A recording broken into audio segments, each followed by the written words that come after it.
we have one more factor to consider in this competition, and that's heat. Now, increasing the temperature will tend to favor elimination over substitution.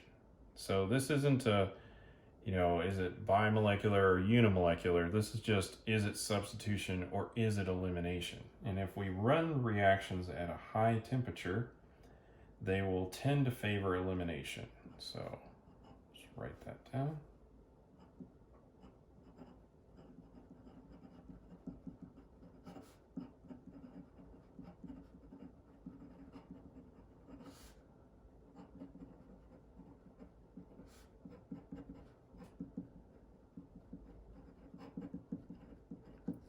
Now, you might be asking, oh, why is that? Well, let's think back to our equation that's delta G. This is the equation that helps us determine whether a reaction is going to be spontaneous or not.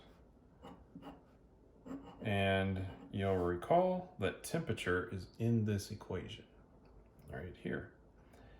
Now, by far, the thing that decides whether a reaction is spontaneous or not tends to be enthalpy, whether we are an endothermic reaction or an exothermic reaction. But something that we should really consider is the entropy of the reaction. So if we increase entropy, then this reaction will be more favorable at a higher temperature. And it'll be less favorable at a lower temperature if delta S is positive. Well, let's just look at a substitution reaction. We'll look at an elimination reaction.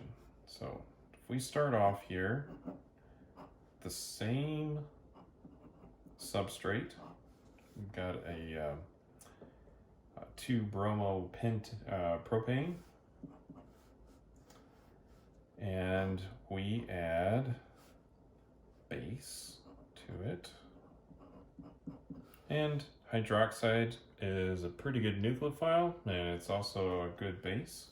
So, and we'll put this in some methanol,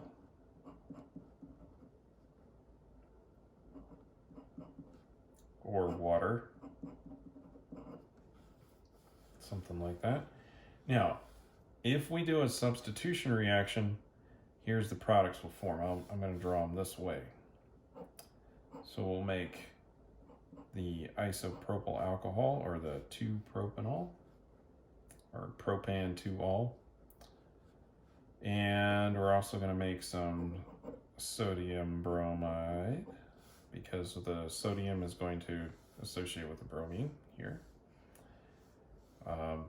And we've substituted. This is the substitution products.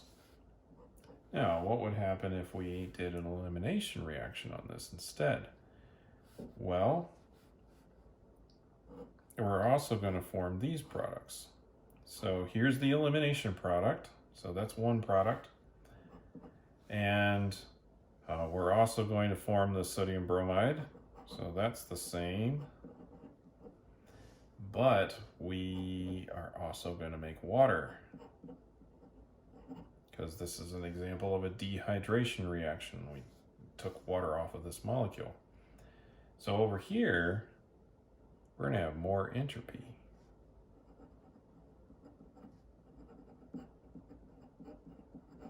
Than this case, right? We've got more molecules, and more molecules generally means more entropy. So if this reaction is conducted at a higher temperature, the more entropy portion is going to win. So that's a way that we can force it to go a little bit more towards elimination. So if we run this at a lower temperature,